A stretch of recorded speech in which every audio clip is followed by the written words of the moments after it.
नमस्कार दोस्तों, स्वागत है आपका अपने चैनल माय म्यूज़िक मंत्रा पर। ये है हमारे इंटरव्यू गाइड सीरीज़ का वीडियो नंबर 14 और इसमें हम साइकोलॉजिकल क्वेश्चंस की बात करेंगे। इससे पहले एक और वीडियो मैंने इसी पर बनाया था जो कि आपको काफ़ी पसंद आई थी वो सीरीज़, क्योंकि इसमें हम डायरेक्ट क्वेश्चन आंसर की बात करते हैं जो इंटरव्यू में डायरेक्ट पूछे जा सकते हैं और जिनकी प्रोबेबिलिटी 80 to 90% होती है। आगे बढ़ेंगे। 50 तक हम क्वेश्चन देख चुके थे, ये है 51 क्वेश्चंस। तो इसमें पूछ सकते हैं, बीटिंग रिट्रीट कार्यक्रम के दौरान मुख्य मंच के सामने आपकी ड्रम स्टिक टूट जाए तो आप ऑन द स्पॉट क्या करेंगे? गलत जवाब क्या हो सकता है? सर, मैं टूटी हुई लकड़ी को फेंक कर चुपचाप खड़ा हो जाऊंगा। ये नहीं करना।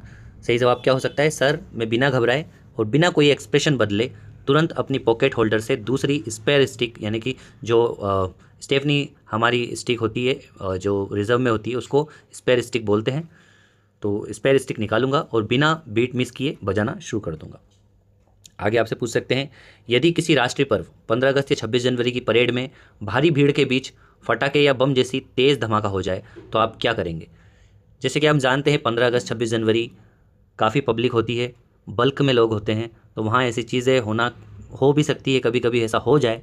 तो एज एक पुलिस जवान होने के नाते आपको क्या नहीं करना चाहिए, है ना? तो ये चीज़ें एक आम होती है कि पुलिस आर्म्स में ये चीज़ें सिखाई जाती है पुलिस में आपको, कि कभी भी आपको सिचुएशंस कुछ भी हो सकती है, हर सिचुएशन के लिए रेडी रहना है और हर चीज़ के लिए वहाँ पर रिजर्व कोई फोर्स होती है ना, जिसको एडवांस में रखा जाता है। बैंड में भी ऐसे होता है, एडवांस में अगर आपके साथ कुछ होता है, जैसे कि स्टिक टूट जाती है या ड्रम का कुछ हो जाता है, तो उसके लिए अलग से एक सिपाही रखा जाता है, तो आपको इसकी चिंता करने की ज़रूरत नहीं होती। अब यहाँ पे अगर ऐसी चीज़ हो जाती है तो आप ऐसे नहीं बोलोगे सर हम सुरक्षा के लिए बाजे छोड़कर इधर उधर भाग जाएंगे, तो ये तो पॉसिबल ही नहीं है ना। इस टाइप का जवाब नहीं देना। आपको क्या बोलना है? सर, एक अनुशासित पुलिस जवान होने के नाते मैं पैनिक नहीं फैलाऊंगा, यानी कि घबराहट नहीं करूंगा। जब तक परेड कमांडर या सीनियर अधिकारी का आदेश ना मिले मैं अपनी जगह पर संयमित और अलर्ट रहूंगा। अलर्ट रहना ज़रूरी है, संयमित रहना ज़रूरी है, देखते रहना ज़रूरी है क्या हुआ है, पर ऐसे घबराहट और पैनिक क्रिएट नहीं करना।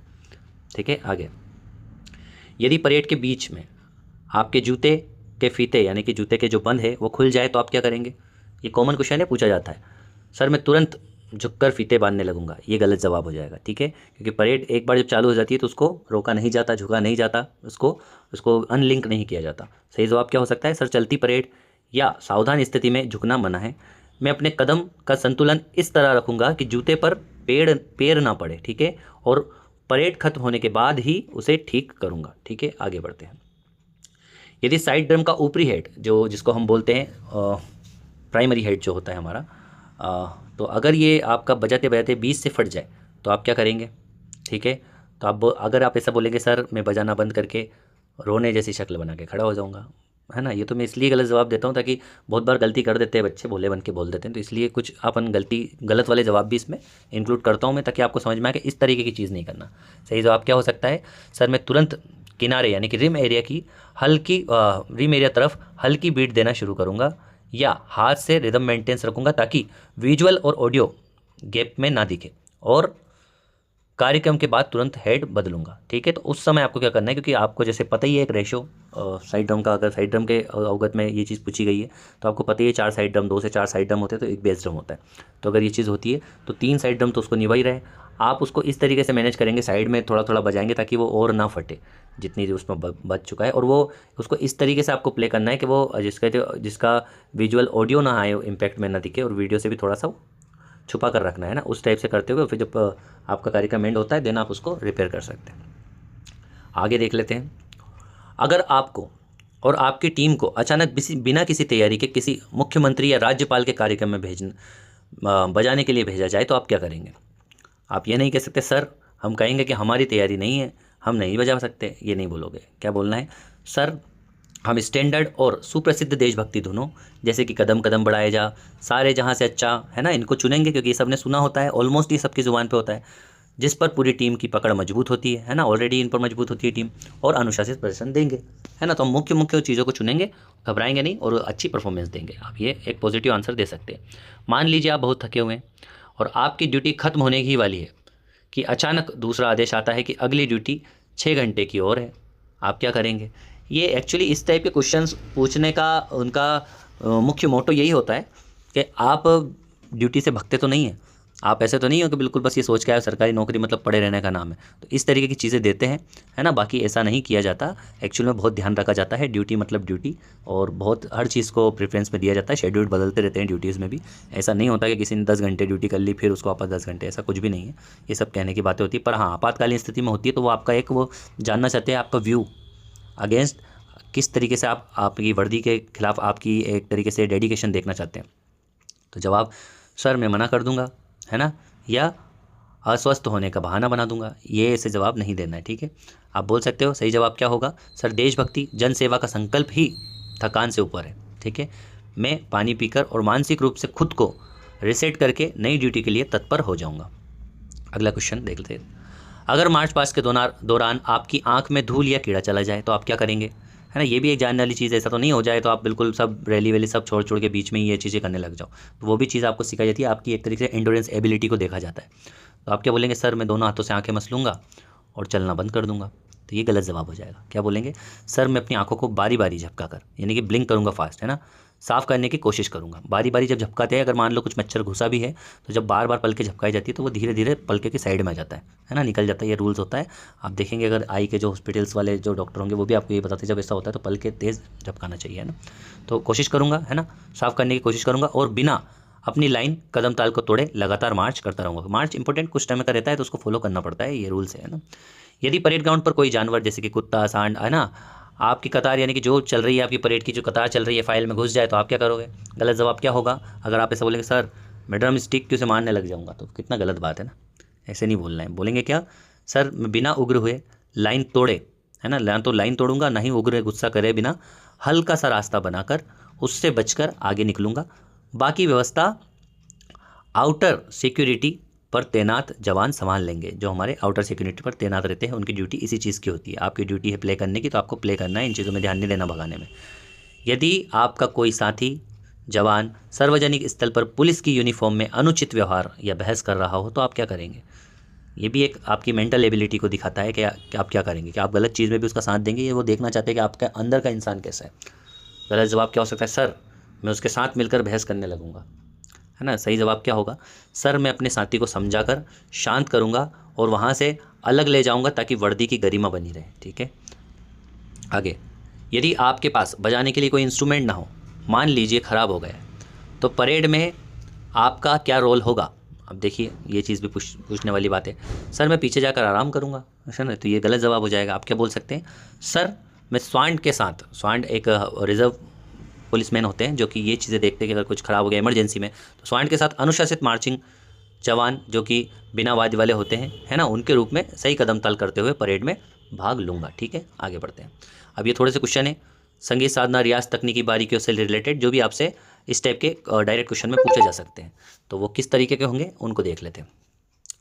साइड ड्रम पर रोल बजाते समय सबसे बड़ी गलती क्या होती है और उसे कैसे सुधारा जा सकता है ना। अगर आप ये बोलेंगे सर गलती यह होती है कि आवाज़ कम आती है, तो आवाज़ का डायनेमिक्स आपने पढ़ा होगा, तो डायनेमिक्स को बढ़ाना, डायनेमिक्स को घटाना, फेड इन फेड आउट, इन सब चीज़ों का यूज़ जब आप करेंगे तो आप अपने हाथ पे होती है आवाज़ कंट्रोल, ठीक है। तो ये बहाना आप नहीं ले सकते। आप क्या बोलेंगे, सर सबसे बड़ी गलती होती है असमान आघात, यानी कि अनइवन स्ट्रोक। मैंने आपको बताया था कि जो फ्रीक्वेंसी होती है, अनइवन फ्रीक्वेंसी जो होती है वो ऐसे स्वर को, ऐसे नोट्स को प्रोड्यूस करती है जो संगीत उपयोगी नहीं होते, पर जो इवन, जो कि बिल्कुल जिसको बोल सकते हो बराबर वाली जो आवृत्ति होती है वही संगीत में इस्तेमाल होती है। तो इसलिए क्या करना है, यानी एक हाथ तेज और एक हाथ हल्का पड़ना, ये अनइवन होगा। इसे सुधारने के लिए मेट्रोनोम के साथ आप प्रैक्टिस करेंगे। मेट्रोनोम के साथ धीमी गति में डबल स्ट्रोक का रियाज किया जाता है ना। समझ में आ गया। अगर आपसे ऐसा बोले तो कैसे, किस तरीके से मेट्रोनोम के साथ डबल रोल का स्ट्रोक करके वो चीज़ सुधारी जाती है रोल प्रॉपर आने के लिए। क्या साइड ड्रम को संगीत के सुर समझने की ज़रूरत है या केवल ताल ही काफ़ी है। तो गलत जवाब क्या होगा, सर ड्रम को सुर से क्या मतलब, उसे सिर्फ बीट बजानी होती है। ये अक्सर बच्चे सवाल करते हैं, सर हम तो बेस ड्रम में, हम तो साइड ड्रम में, हमें ये सब चीज़ें पढ़ने की क्या ज़रूरत है कि सिग्नेचर, ये थाट वाट, ये चीज़ें तो है तो संगीत का ही पार्ट ना भैया, आप अलग थोड़ी ना बोल सकते हो उसको, है तो संगीत का ही पार्ट। अगर आपको नहीं पता होगा कि तबले में क्या स्वर नहीं होते, तबला क्या ए शार्प से नहीं चढ़ता, तबला क्या बी में ट्यून नहीं होता, तबला सी शार्प से ट्यून नहीं होता, है ना, तबला काली तीन से, तबला हर एक स्वर का तबला बना हुआ है ना। आपने देखा होगा तबला तरंग वालों को कैसे पूरे स्वर, हारमोनियम कीबोर्ड के स्वर पूरे बिखेर के रख देते और उनमें प्ले कर देते गाना। तो उनका भी काम है, उनको भी स्वर की समझ होनी चाहिए, वरना आप तब कभी तबला ट्यून नहीं कर पाओगे। आपके अंदर स्वर नहीं है तो आप तबला ट्यून ही नहीं कर पाओगे, इसलिए ज़रूरी है स्वर जानना, ठीक है। आगे बढ़ते हैं। मेट्रोनोम का एक ड्रमर के जीवन में क्या महत्व है? देखिए बहुत इंपॉर्टेंट क्वेश्चन है ना। आप ये नहीं बोल सकते यह सिर्फ एक टिक टिक करने वाली घड़ी है घड़ी तो है, पर क्या महत्व है ये बताना है। तो आप बताएंगे सर मेट्रोनोम अंदर की लय यानी कि इंटरनल क्लॉक को पक्का करने का सबसे बड़ा साधन है। यह ड्रमर को लय भागने या रुकने से बचाता है। क्या होता है, आप जितने भी प्रोफेशनल स्टूडियो में जाएंगे या आप कभी भी अच्छे आर्टिस्ट बनेंगे, आप जब भी स्टूडियो में जाएंगे तो वहाँ चलती है मेट्रोनोम। मेट्रोनोम के साथ ही रिकॉर्ड्स किए जाते हैं हर इंस्ट्रूमेंट, अलग से ऐसा नहीं होता सब बजा रहे हैं आपको बहुत मज़ा आ रहा है। मेट्रोनोम की टिक टिक ही एकमात्र सहारा है रिकॉर्डिंग के लिए, क्योंकि वो टिक टिक अगर गड़बड़ हुई तो पूरी जो अरेंजमेंट होता है, साउंड अरेंजमेंट, वो पूरा गड़बड़ हो जाता है। इसलिए मेट्रोनोम क्या है, ये एक तरीके से पूरा इसको बोल सकते हो ड्रम को लय भगाने और रुकने का पूरा मतलब उसका सहारा एकमात्र मेट्रोनोम ही होता है। आगे बढ़ेंगे। आप अपने साइड ड्रम की हेड चमड़ी की उम्र कैसे बढ़ा सकते हैं, यानी कि उसका मेंटेनेंस कैसे ऐसा रखें कि उसकी एज बढ़ जाए। बहुत बार 3-5 साल में ख़राब हो जाते तो कुछ 10-10 साल तक भी वैसे ही रखे होते। तो क्या बोलेंगे, सर उस पर तेल या पानी लगा कर रखें। तेल या पानी तो लगाना ही नहीं है, तो ये गलत जवाब हो जाएगा। सर नमी से बचाकर, अत्यधिक कसने यानी कि ओवरटोन से बचाकर और सही तकनीक व स्टिक कोण से आघात करके हेड की लाइफ बढ़ाई जा सकती है। ठीक है, तो क्या होगा, एक तो सही उसको उसकी ट्यून प्रॉपर हो जिससे कि वो ओवर ना कसा जाए। ओवर कसाएगा तो जल्दी टेंशन के कारण जल्दी उसमें चीज़ें होंगी और वो ख़राब होने लगेगा, है ना। सही टेक्निक से उसको बिल्कुल अच्छे आघात करना है ताकि सिस्टमेटिक बजाओगे तो वो ख़राब भी नहीं होगा। ये चीज़ें आपको ध्यान रखना चाहिए, है ना। आगे बढ़ते हैं। आगे आपका है यस, गति और सफाई यानी कि स्पीड और क्लैरिटी में से आप किसे ज़्यादा प्राथमिकता देते हैं? देखिए इंपॉर्टेंट क्वेश्चन है ना। सर मैं गति को प्राथमिकता देता हूँ क्योंकि तेज़ ड्रम बजाना सबको पसंद आता है। ये गलत बात है ना, समझ गए। तो क्या बोलेंगे आप, सर मैं सफाई को प्राथमिकता देता हूँ। याद रखना, सफाई, क्लियरिटी, साउंड, टोन, टोन एक नंबर होना चाहिए। उसमें कितना प्रेशर देना है, सब ये चीज़ें, स्पीड स्पीड सब उसके बाद की चीज़ें। पहले सबसे पहली प्राथमिकता आपको देनी क्लियरिटी को। इसलिए वहाँ आपने देखा होगा जो तेज बजा रहे थे उनको अच्छा बजाने पे भी हटा दिया, और जो सही से बजा रहे थे, धीमा बजा रहे थे, उनके साउंड में एक मधुरता थी साइड ड्रम बेस ड्रम में, तो उनको सिलेक्ट किया गया है। तो पहली बात क्लियरिटी को प्राथमिकता दूंगा। बिना सफाई के तेज बजाना केवल शोर बनाने जैसा होता है, ठीक है। जबकि साफ बजाया गया कम स्पीड का रुदिमेंट भी कर्णप्रिय होता है, ठीक है। आगे बढ़ते हैं। ये आ गया डायनामिक्स का ड्रम बजाने में क्या महत्व है। डायनामिक्स अल्टीमेटली वॉल्यूम से डिपेंड करता है। आप ऐसा नहीं बोल सकते सर ड्रम हमेशा एक ही तेज़ आवाज़ में बजाया जाता है, ये नहीं, है ना। तो क्या हो गया, सर सॉफ्ट यानी कि पैसिनिमो से लेकर लाउड यानी कि फोर्टिजिमो तक आवाज़ को कंट्रोल करना ही संगीत में भाव और उभार यानी कि एक्सप्रेशन पैदा करना है। आप इस तरीके से बोल सकते हैं, फेड इन फेड आउट को कंट्रोल करना है एक तरीके से। आपके भजन में प्रॉपर टोन मेंटेन करना ही एक एक्सप्रेशन का पार्ट होता है डायनेमिक्स के, ठीक है। आगे बढ़ते हैं। यदि आपको मार्चिंग ड्रम और वेस्टर्न ड्रम किट में से चुनना हो तो दोनों में क्या अंतर है? सर दोनों एक ही है, ये नहीं बोल सकते। तो मार्चिंग ड्रम और वेस्टर्न ड्रम किट दोनों में क्या है? तो sir drum kit sitting performance और पेरो यानी कि पेडल्स के कॉम्बिनेशन से बचती है ना, कौन सी ड्रम बीट, ठीक है। उसके बाद जबकि मार्चिंग ड्रम पोर्टेबल होती है। पोर्टेबल यानी कि पोर्टेबल स्पीकर्स आपने सुने होंगे ना, जिसमें खड़े रहकर या चलते हुए अनुशासन और कलाई फॉर्म आर्म्स की ताकत से स्टेडी बीट बजाई जाती है, ठीक है। ओके, आगे बढ़ते हैं। क्या आप स्नेयर ड्रम की ट्यूनिंग कान से कर सकते हैं या आपको ट्यूनर की ज़रूरत पड़ती है? तो देखिए ये बहुत इंपॉर्टेंट क्वेश्चन है ना। तो इसमें क्या बोलेंगे, सर मैं बिना देखे अंदाजे से टाइट कर देता हूँ। तो ये बहुत ही एक तरीके से होती भेड़ चाल होती है, ठीक है। आपको क्या आजकल टेक्निक क्या इस्तेमाल हो रही है, आजकल नए जनरेशन आ रही है, नई चीज़ आ रही है। तो आप जिस चीज़ में आधा घंटा 15 मिनट तक बचोगे, अगर वो चीज़ ट्यूनर आपको 2 मिनट में करके दे रहा है शोर में, आपको बिना शोर में इन्वॉल्व हुए आप फटाफट ट्यूनर से कर रहे हो, तो ट्यूनर का इस्तेमाल करना है आपको, नई चीज़ों को अपनाना है। जैसे कि जो पहले जब नौकरियां चालू हुई थी तो जिन जिन लोगों ने कंप्यूटर इस्तेमाल करने से मना कर दिया था, है ना, कंप्यूटर सीखने से, वो लोग पछता रहे हैं। और जिन्होंने कंप्यूटर सीख लिया उन लोगों ने अच्छी तरीके से उन्होंने नौकरी करी। अब एआई का युग आ गया है, कुछ लोग एआई को एक्सेप्ट करेंगे, कुछ नहीं करेंगे, पर जो करेंगे वो निरंतर आगे बढ़ते जाएंगे क्योंकि आगे समय की डिमांड यही है ना। सही जवाब क्या होगा, सर लगातार रियाज से कानों का सही पिच की पहचान हो जाती है ना। मैं हर लग के पास हल्की स्ट्रोक देकर पिच मैच कर लेता हूँ, हालांकि ट्यूनर का प्रयोग बिल्कुल सटीक ट्यूनिंग देता है, ठीक है। मतलब आप ये भी बता देंगे सर कि मैंने अपने कानों को भी ट्रेंड किया है लगातार रियाज करके और पहचान कर फ्रीक्वेंसी को, है ना, अलग अलग स्ट्रोक देकर समझ कर, पर लेकिन सही जो ट्यूनिंग सटीक होती है वो ट्यूनर की मदद से होती है, तो मैं उसका भी यूज़ करूँगा, ठीक है। आगे, एक अच्छे साइड ड्रम की हथेली और कलाई का क्या रोल है? तो देखेंगे सर पूरा हाथ कंधे से हिलाकर बजाया जाता है, ये तो है ही नहीं, केवल कलाई हिलेगी, है ना।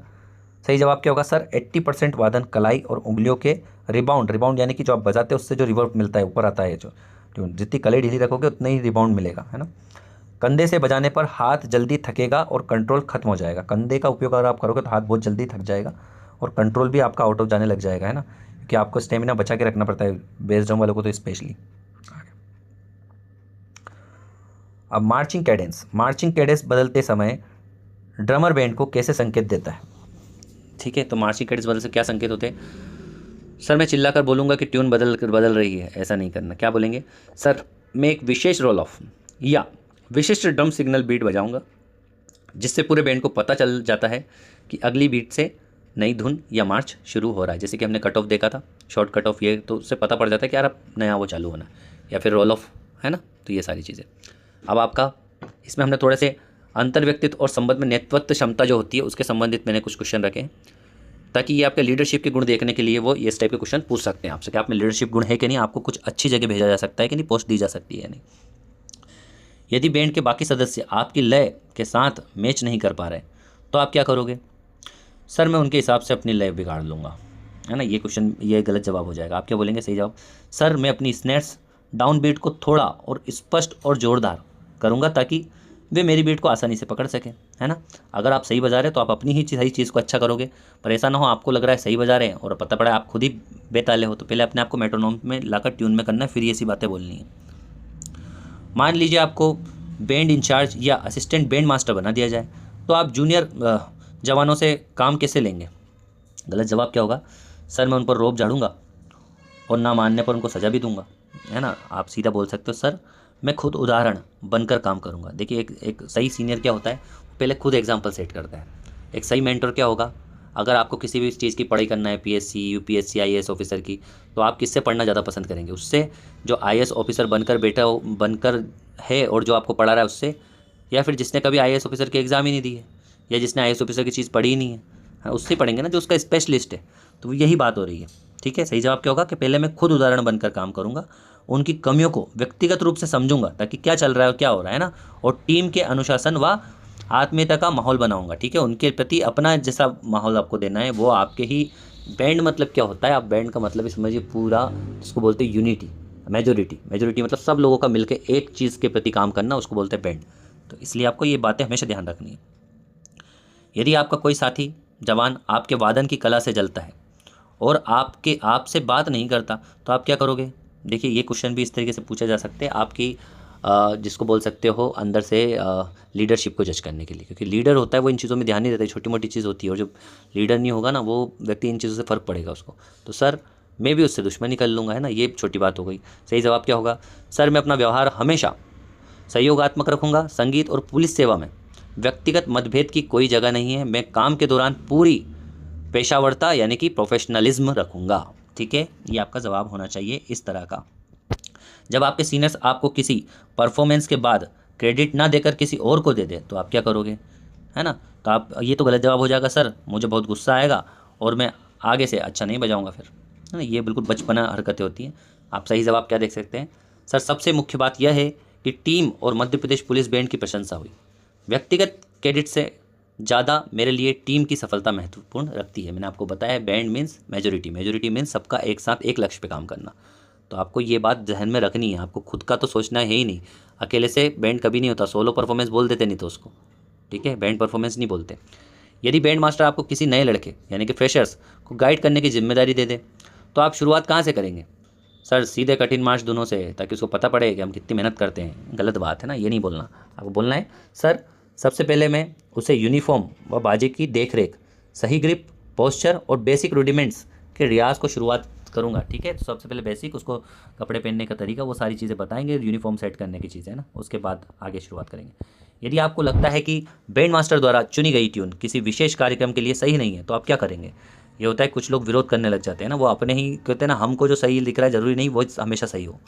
तो जवाब, सर मैं सबके सामने बोलूँगा कि सर ये ट्यून गलत है, ट्यून जम नहीं रही, ये नहीं बोलना। आप क्या बोलेंगे?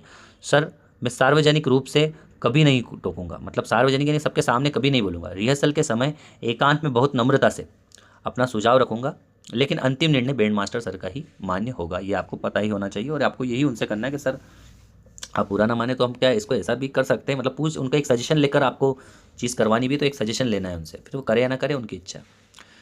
टीम वर्क में कमज़ोर कड़ी को कैसे मजबूत किया जाता है, यानी कि आपके बैंड में कोई बहुत कमज़ोर बजाता है, कोई ये प्ले नहीं कर पाता, तो उसको आप कैसे मजबूत करोगे? तो आप क्या बोलेंगे? सर उस कमज़ोर जवान को बैंड से बाहर कर दूंगा। गलत बात है ना, ये नहीं करना चाहिए। क्या बोलेंगे? सर उस साथी के साथ एक्स्ट्रा प्रैक्टिस करके उसका मनोबल बढ़ाकर और उसकी गलतियों को सुधार कर उसे पूरी टीम के स्तर पर लाया जाता है। पूरी टीम के स्तर पर लाऊंगा, इस टाइप की चीज़ें आप करेंगे, ये बता सकते हैं। पुलिस लाइन में रहकर ड्यूटी करने और एक साथ रहने में सबसे बड़ा गुण क्या होना चाहिए? देखिए ये आपकी यूनिटी को दर्शाता है। सर अपने काम से काम रखना चाहिए। गलत बात है ना, आपको यूनिटी में रहना है, मतलब सर सहनशीलता, भाईचारा और समायोजन से रहना चाहिए ना, यही सबसे बड़ा गुण होता है यूनिटी में रहने का पुलिस लाइन में। ठीक है, आगे बढ़ते हैं। यदि आपको राज्य स्तर के किसी बड़े कॉम्पिटिशन्स में सोलो यानी कि सोलो ड्रम प्रस्तुत करने का मौका मिले तो आपकी मानसिक स्थिति कैसी होगी? सर मैं बहुत डर जाऊंगा, फिर हार गया तो क्या होगा? ये ऐसी लाचार वाली बातें नहीं करना, आप बोलना है सर मैं इसे एक अवसर मानूंगा, बिना किसी दबाव यानी कि प्रेशर के अपने निरंतर रियाज पर भरोसा रखते हुए पूरे आत्मविश्वास के साथ प्रदर्शन करूंगा और जीतने की पूरी कोशिश करूंगा, है ना। आप ऐसा बोल सकते हैं एक मोटिवेशनल स्पीच के तहत। यदि किसी कार्यक्रम में साउंड सिस्टम या माइक अचानक बंद हो जाए तो एक ड्रमर के रूप में आपकी क्या भूमिका होनी चाहिए, है ना, ये पूछ सकते हैं। तो आप बताएंगे सर हमें भी रुक जाना चाहिए जब माइक खराब हो गया तो, बंद हो गया तो। ये गलत जवाब हो जाएगा। आप बोलेंगे सर ड्रम एक ऐसा वाद्य है जिसकी प्राकृतिक आवाज़ यानी कि एकोस्टिक उसका ज़रूरत ही नहीं है कि माइक हो, है ना, बहुत बुलंद होता है। मैं अपनी बीट का वॉल्यूम थोड़ा बढ़ाकर पूरे हॉल या ग्राउंड्स को कवर करने का प्रयास करूँगा। अब ये कुछ मैंने नैतिक मूल्य, निष्ठा, है ना, अंतिम साइकोलॉजी से लिए हैं कुछ क्वेश्चन, जो कि इस टाइप के क्वेश्चन आपसे पूछे जाएंगे। यदि आपके सामने कोई व्यक्ति पुलिस विभाग या वर्दी के बारे में नकारात्मक बातें कर रहा हो तो आप क्या करेंगे? देखिए जानना चाहते हैं कि पुलिस की वर्दी को लेकर आपके जहन में क्या कितने समर्पण है, इस चीज़ को ऐसे क्वेश्चन से ही जांचा जाता है। तो सर मैं उससे मारपीट करूंगा, वर्दी के बारे में बात कर। देखो वर्दी का मतलब ये नहीं है कि आप वर्दी में हुआ तो आप कुछ भी कर देंगे। आपको ये वर्दी की छवि के बारे में सोचना होता है हर जगह। जब भी सोचेंगे ना कि वर्दी का क्या इंपैक्ट पड़ेगा लोगों के जहन में, है ना, तो उस हिसाब से देखा जाता है। सर मैं शांत रहकर उसे पुलिस द्वारा समाज के लिए किए जा रहे अच्छे कार्य और बलिदानों से अवगत कराऊंगा। कई बार लोगों को पता ही नहीं होता कि पुलिस अच्छे काम भी करती है, बुरी थोड़ी ना करती है, तो ये चीज़ उनको बताओ, है ना। और सम्मानपूर्वक अपनी बात रखूंगा। क्या आप मानते हैं कि पुलिस की नौकरी में इंसान का पारिवारिक जीवन खराब हो जाता है? ये भी आपसे पूछ सकते हैं, बहुत बार होते हैं, कुछ लोग बोलते हैं हाँ सर वो तो है, बहुत समय 24 घंटे की ड्यूटी रहती है, इंसान सोएगा कब, ये क्या करेगा, ऐसी फालतू बातें नहीं करनी। ठीक है, ऐसे भी नहीं बोलना सर पुलिस वालों को परिवार के लिए कहाँ समय मिलता है, ऐसी रोए गरी बातें, है ना। जबकि सब चीज़ें होती है, सब चीज़ों का शेड्यूल और टाइमिंग फिक्स होती है। सही जवाब क्या होगा? सर यह सही समय प्रबंधन यानी कि टाइम मैनेजमेंट पर निर्भर करता है, टाइम मैनेजमेंट पर निर्भर करता है। पता पड़े आपकी छुट्टी हो गई 4 बजे और आप पहुंच रहे घर में 10 बजे, तो गलती तो आपकी है ना, ड्यूटी की थोड़ी ना है। ठीक है, जब भी समय मिलता है परिवार को गुणवत्तापूर्ण समय देना चाहिए। परिवार भी हमारी सेवा का एक महत्वपूर्ण हिस्सा है ना। आप बोल सकते हो हमारी सेवा की महत्वपूर्ण समझ रखता है, समझता है ना सर। तो ये सारी चीज़ें होती है क्योंकि परिवार भी उसके अंतर्गत ही आता है। यदि आपको वीआईपी ड्यूटी के दौरान कई घंटों तक भूखा प्यासा रहना पड़े, आपकी कार्य क्षमता पर क्या असर पड़ेगा? ये जानते हैं आपका एंड्योरेंस, आपकी ड्यूरेबिलिटी, आपकी जिसको बोलते हैं बियरिंग एबिलिटी चेक करने के लिए ऐसे क्वेश्चंस किए जा सकते हैं। सर भूखे पेट काम करना काम नहीं होता, मेरी परफॉर्मेंस खराब हो जाएगी। गलत बात है ना, सही बात क्या बोलेंगे आप? सर ट्रेनिंग हमें मानसिक और शारीरिक रूप से ऐसे हर माहौल के लिए मजबूत बनाती है। ड्यूटी मेरा पहली प्राथमिकता रहेगी। बस ये आपको बताना है ताकि उनको लगे कि नहीं आप एक डेडिकेटेड व्यक्ति है ना इस पोस्ट के लिए। क्या संगीतज्ञ होने के नाते आप संवेदनशील है? क्या आपकी ये संवेदनशीलता पुलिस की सख्त ड्यूटी में बाधा बनेगी? ये जानने के लिए ये है, कई बार संगीत वाले होते हैं सॉफ्ट हार्ट, तो ज़्यादा बहुत पता नहीं सर यही तो मेरी गलती है, यही तो मेरी मजबूरी है, मैं बहुत जल्दी इमोशनल हो जाता हूँ सर, कोई रोता है तो मैं भी रोने लग जाता हूँ उसके पास बैठ के। इस टाइप की बात अगर कर दी तो फिर वो आपको बाहर कर देंगे ना। तो आपको क्या बोलना है? अगर ये भी आप बोल रहे तो गलत है, संगीतकार बहुत भावुक होते हैं सर, कड़ा निर्णय कैसे ले सकते हैं आप ही बताइए। तो वो बता देंगे ठीक है आप बाहर बैठो हम बता रहे हैं, है ना। ऐसा नहीं करना। आप क्या बोलेंगे? सर संवेदनशीलता मुझे एक मानवीय और करुणामयी पुलिस वाला बनाती है, जबकि मेरी पुलिस ट्रेनिंग मुझे अनुशासित और सख्त निर्णय लेने की क्षमता बनाती है। ठीक है, तो दोनों की आपने बात कर दी, वहाँ से भी कनेक्ट कर दिया, यहाँ से भी कनेक्ट कर दिया, अपना दोनों ड्यूअल पर्सनालिटी उनको दिखा दी। बस यही करना था हमको, है। खाकी वर्दी पहनते ही आपके अंदर पहला बदलाव क्या आएगा? सर मुझे समाज में पावर और रौब महसूस होगा, पावर, पोजीशन और पैसा आ जाएगा। ये जवाब नहीं देना। क्या बोलोगे? सर मेरे अंदर उत्तरदायित्व, सेवा भाव और अत्यंत नम्रता का एहसास होगा। समझ गए? आपको कृतज्ञता वाला स्वभाव होना चाहिए। ये स्वभाव देखिए इतना मस्ट है, इतना ज़रूरी है। कुछ होते हैं जो एहसान करते हैं, डायरेक्ट बोलते हैं अरे वो वाला नोट्स भेज देना यार, वो वाला भेज देना, जैसे हम उनके साथी, हम उनके यार हैं। ठीक है, बोलना नहीं आता, संबोधन कैसे सीखोगे? तुम्हें संबोधन नहीं आता तो तुम कैसे आगे बढ़ोगे? जब तुम ऐसे बोल रहे अरे वो भेज देना यार फोटो, तुमसे एक चीज़, एक रिक्वेस्ट नहीं बोली जाती। अगर तुम्हें कोई नोट्स भेजता है तो नोट्स भेजने के बाद एक थैंक यू नहीं बोला जाता। इस तरह से तो मैं बता रहा हूँ कि तुम्हें वो तो इंटरव्यू बोर्ड में पता पड़ जाएगा। थोड़ा सा अपने आप को सुधारो। जो इस तरह के लोग हैं ना, जिनको संबोधन नहीं आता, वो संबोधन सीखे अपने जीवन में, जिसको बोल सकते हैं डिसिप्लिन को ले आए, है ना, क्योंकि आपका नेचर ही आपका फ्यूचर है। शुरुआत से बोलता आ रहा हूँ मैं, आपका नेचर ही आपका फ्यूचर है। आप यहाँ कर लोगे, सर ने तो कुछ नहीं बोला, वो इंटरव्यू बोर्ड ने आपकी पर्सनैलिटी देख ली ना। कितना ही अच्छा आर्टिस्ट हो आप, कितने ही बन ठन के चल जाना, एक आपकी जो अंदर कहते हैं ना, व्यक्ति अपना स्वभाव नहीं बदलता, है ना, तो स्वभाव ही होता है। पूंछ टेढ़ी रहेगी, इसलिए टाइम से सुधर जाओ। जिस तरीके से आप मैसेज डायरेक्ट, कुछ लोग होते हैं बिल्कुल अजीब से मैसेज करते हैं, उनमें संबोधन की कोई वो नहीं है, कोई सम्मान, मान सम्मान कुछ नहीं है। क्या लिख कर बोल रहे हैं, क्या बोल रहे हैं, क्या नहीं बोल रहे हैं, थोड़ा समझो, है ना। आगे देखेंगे 86 वाला क्वेश्चन है आपका। अगर आपको पता चले कि आपकी टीम का कोई जवान अपनी ड्यूटी से जी चुरा रहा है तो आप क्या करेंगे? सर मुझे क्या मतलब, वह जाने, उसका काम जाने। ये देखो, ये क्या हो गया, उस पर ढोल दिया चीज़, है ना। क्योंकि ज़रूरी नहीं है, अगर उसकी चीज़ें करने से कहीं ना कहीं एक टीम वर्क में तो आपको भी प्रभाव पड़ेगा ना। कल को वो चीज़ परफॉर्म बिगाड़ेगा तो एक के बिगड़ने से माला होती है ना, एक मोती निकालोगे सारे मोती गिर जाएंगे। तो वो एक मोती यूँ तो नहीं बोल सकता यार इसकी इच्छा है ये मोती निकलना चाहे तो, कि सब उस पर डिपेंड है ना। वैसे ही आप जब मेजोरिटी यूनिटी में काम करते हैं, सब एक दूसरे से डिपेंड है। तो आपका दायित्व क्या होगा?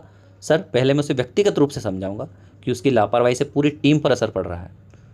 सुधार ना होने पर सीनियर को अवगत करा दूंगा। ये एक प्रोफेशनल तरीका होगा।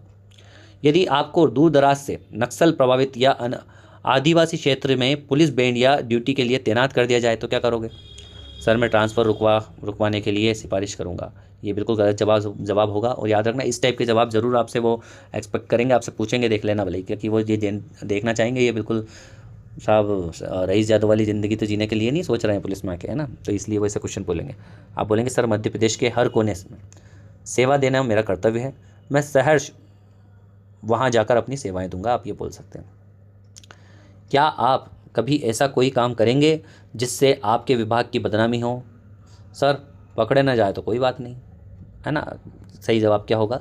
सर कभी नहीं, विभाग का सम्मान मेरी अपने सम्मान से भी बड़ा है ना। तो हमेशा ये चीज़ बात याद रखनी है जहन में। एक अच्छे पुलिस बैंड असिस्टेंट, है ना, अच्छे पुलिस बैंड आर्टिस्ट और एक आम स्टेट संगीतकार में सबसे बड़ा अंतर क्या होता है? देखिए, ये क्वेश्चन इसलिए पूछा गया है कि कई बार ऐसा होता है पुलिस बैंड को आप अलग नज़र से देखते हो, आर्टिस्ट को अलग नज़र से देखते हो, है ना। तो आप यूँ बोलोगे क्योंकि आप संगीतकार ऑलरेडी रहोगे, तो आप डायरेक्ट ये बोलोगे सर कोई अंतर नहीं होता, दोनों संगीत बजाते हैं बहुत अच्छा, क्योंकि आप खुद को भी वो करोगे ना, एक तरीके से खुद को भी वो सिक्योर करोगे। तो ये सारी चीज़ें नहीं करना। आप बोलोगे सर आम संगीतकार केवल मनोरंजन के लिए बजाता है, जबकि पुलिस बैंड आर्टिस्ट अनुशासन, राष्ट्रभक्ति और उसके बाद प्रोटोकॉल और वर्दी की गरिमा के साथ बजाता है ना। ये आपको बोलना है वहाँ पे, ठीक है। आगे देखते हैं। यदि आपके पास साइड ड्रम का कोई पुर्जा ढीला हो जाए, है ना, पेज का स्टूल ना हो, तो आप तुरंत क्या जुगाड़ करेंगे? इसको कैसे क्विक फिक्स कर सकते हैं? सर मैं बजाना छोड़ दूंगा इसी हालत में। तो ये गलत बात है। आप क्या बोलेंगे? सर सिक्का यानी कि चाबी, है ना, और स्टिक के पिछले हिस्से का उपयोग करके तुरंत अस्थायी रूप से कसूंगा ताकि काम ना रुके, है ना। ये ऐसे कुछ जुगाड़ भी बढ़ाना आना चाहिए। कॉइन से आप नट को कस सकते हैं, छोटे छोटे नट रहते हैं ना। उसके बाद स्टिक के पीछे के उससे आप इस टाइप से उसको थोड़ा सा रॉड कसने के लिए यूज़ ले सकते हैं। ये ऐसे तरीके भी आपको पता होना चाहिए, जिसको जुगाड़ बोलते हैं हमारी देसी लैंग्वेज में। आपकी नज़र में सफलता क्या है, ये भी पूछ सकते हैं। सर बहुत सारा पैसा और बड़ा पद पाना, पैसा, पावर, पोजीशन, ये सफलता है। एक्चुअल में तो यही है, पर लेकिन वहाँ नहीं बोलना आपको, है ना। सही जवाब क्या है? सर अपने दिए गए दायित्व को पूरी निष्ठा से निभाना और दिन के अंत में यह संतुष्ट होना कि मैंने अपना 100% दिया, यही सबसे बड़ी सफलता है। आगे बढ़ते हैं। इंटरव्यू बोर्ड आपको कहे आपके पास अनुभव कम है तो आपका क्या, आप क्या सफाई देंगे उसमें? तो अगर आप ऐसा बोलेंगे सर मेरा अनुभव बहुत ज़्यादा है, आप गलत कह रहे हैं, ऐसी बात नहीं करना है ना। भले चाहे आपका अनुभव भी हो, आप उनसे सहजशीलता से बोल सकते हैं सर अनुभव समय के साथ आता है और मैं अभी भी सीख रहा हूँ, आगे भी सीखता रहूँगा और लर्निंग, मुझे ताउम्र लर्निंग करने का शौक है और मैं ताउम्र लर्निंग करना चाहूँगा। इस टाइप की भी बात आप बोल सकते हो। लेकिन मुझ में सीखने की तीव्र इच्छा यानी कि लर्निंग एटीट्यूड और लगन पूरी है, जो कम समय में मुझे अनुभवी बना देंगी और उसी अनुभव को सर एक्सपीरियंस बोलते हैं ना। यस। परेड में सैल्यूट करते समय ध्यान रखने योग्य सबसे महत्वपूर्ण बातें कौन सी है? कुछ नहीं सर, हाथ उठाना है और देखना है बस सामने, ये नहीं, ठीक है। क्या होता है सर? दाहिने हाथ की उंगलियों का सीधा माथे पर कैप के किनारे, जहाँ कैप लगती है वहाँ किनारे पर होना, है ना। और दूसरा क्या है? नजरें सामने होना, अधिकारी ध्वज की ओर और एकदम स्थिर होना और एक और चीज़ ऐड कर लेना, हाथ की जो हथेली का जो वाइट पार्ट है वो सीधा सामने वाले को दिखना, पीछे वाला पार्ट नहीं दिखना चाहिए, है ना। आगे बढ़ेंगे। यदि आपको लगता है कि इंटरव्यू में आपसे कोई जवाब गलत निकल गया है तो आप उसे कैसे संभालेंगे, ये भी पूछ सकते हैं। सर मैं चुप हो जाऊंगा या बात बदलने की कोशिश करूंगा, है ना। तो ये लगा ये चोरों की निशानी होती है, चोरबाजी करना, है ना। तो आप क्या बोलेंगे, सर मैं तुरंत स्वीकार करूंगा, क्षमा करें सर, मेरी बात का सही संदर्भ यह था, है ना। वैसे विनम्रता से बताकर और विनम्रता से सही उत्तर दूंगा, ठीक है। आगे बढ़ते हैं। आलोचना को आप किस रूप में लेते हैं, ये भी चीज़ बहुत होती है। आपका एटीट्यूड बहुत बार किसी में ज़्यादा एटीट्यूड होता है तो वो आलोचना जरा सी किसी को बोल दो ना कि पहले तुम अपनी शैली सुधारो बात करने की, तो अरे भाई ये क्या होता है, तू तड़ाके में आ जाता है ना। तो ये चीज़ें, ये तो बहुत बार जरा सी आलोचना का भी क्या इंपैक्ट पड़ता है, ये ट्रिगर करने के लिए भी सब पूछ सकते हैं। अगर किसी ने बोल दिया सर मुझे बुरा लगता है अगर कोई मेरी कमी निकाले, तो बस यहीं से वो आपको बाहर का रास्ता दिखा रहे हैं ना। सर मैं आलोचना को सुधार का अवसर, है ना, मानकर सकारात्मक रूप से स्वीकार करता हूँ, ठीक है, ये आप बोल सकते हैं। यदि आपको पूरे दिन धूप में खड़ा होकर बीटिंग रिट्रीट का अभ्यास करना पड़े और पानी ना मिले तो आप क्या करोगे, ये भी पूछ सकते हैं। एक आपकी इंड्योरेंस, आपकी ड्यूरेबिलिटी जांचने के लिए, निष्ठा जांचने के लिए, एक तरीके से निष्ठा का एक चेकअप बोल सकते हो आप इसको। तो सर मैं अभ्यास छोड़कर भाग जाऊंगा, ऐसे तो, है ना, ये नहीं बोलना। आप बोलेंगे सही जवाब क्या होगा, सर मैं अपनी सहनशीलता का परिचय दूंगा और ब्रेक मिलने पर पानी की व्यवस्था के लिए कहूँगा, ठीक है। नैतिक यानी कि मोरल करेज, नैतिक साहस यानी कि मोरल करेज में आप, मोरल करेज से आप क्या समझते हैं, तो आप ऐसा नहीं बोल सर लड़ाई झगड़ा करने की हिम्मत, ये मोरल करेज होता है, नहीं। सही क्या होगा, सर किसी भी परिस्थिति में सच या सच का साथ देना, गलत बात या दबाव के सामने ना झुकना, ये मोरल करेजमेंट होता है, मोरल रेस्पॉन्सिबिलिटी होती है, ठीक है। पुलिस बैंड की परेड ध्वज का क्या स्थान है ना, मैं मतलब नेशनल फ्लैग या पुलिस फ्लैग का क्या स्थान है, सर वह तो सिर्फ आगे चलता है बस, ऐसी बात नहीं करना। आप बोलेंगे सही जवाब क्या होगा, सर ध्वज हमारी आन बान शान और प्रेरणा का सर्वोच्च केंद्र है, जिसके सम्मान के लिए पूरा बैंड और एक टुकड़ी समर्पित रहती है ना। ऐसा कुछ अच्छा सा जवाब देना है, बढ़िया। क्या आप अपने गुस्से या भावनाओं को पर नियंत्रण रख सकते हैं, तो आप बोलेंगे ये ऐसा नहीं बोलना सर मुझे गुस्सा आता ही नहीं है ना, ऐसा हो ही नहीं सकता किसी को गुस्सा ना है। गुस्सा भाई सबको आता है, जैसे हंसी सबको आती है, जैसे रोते सभी है, तो वैसे ही गुस्सा भी सबको आता है। इंसान है तो वह सारी ये चीज़ें होंगी, है ना। रोबोट है तो बात अलग है। सही जवाब क्या होगा, जी सर मैंने संगीत और रियाज में अपने मन को एकाग्र करना और नियंत्रण करना सीखा है। लास्ट क्वेश्चन आज का, इंटरव्यू कक्ष से बाहर निकलते समय आपकी अंतिम छाप कैसी होनी चाहिए। क्या लगे, सर जल्दी से दरवाज़ा खोलकर बाहर निकल लो बस अब तो, ये नहीं। आप क्या बोलेंगे, सर बोर्ड का धन्यवाद करना, है ना, बोर्ड का धन्यवाद करके बिल्कुल स्मार्टली तरीके से उनको जय हिंद करना, उनका संबोधन करना, है ना, और अनुशासितहीन तरीके से आप बिल्कुल पीछे मुड़ के और आत्मविश्वास के साथ बाहर जाएंगे। होप आपको ये वीडियो हेल्पफुल लगी होगी। अगर आपको वीडियो और मेरी मेहनत पसंद आ रही है तो आप चैनल को सब्सक्राइब करिए। आप वीडियो देखते हैं, नोट्स बनाते हैं, लेकिन चैनल को सब्सक्राइब नहीं करते, और मैं भी ये चीज़ बार बार नहीं बोलता, पर आपको एक अपनी मॉरल रेस्पॉन्सिबिलिटी समझनी चाहिए कि आपकी एक मॉरल रेस्पॉन्सिबिलिटी क्या है as a police band man, ठीक है। चलिए मिलते हैं नेक्स्ट वीडियो में। जय हिंद, वंदे मातरम।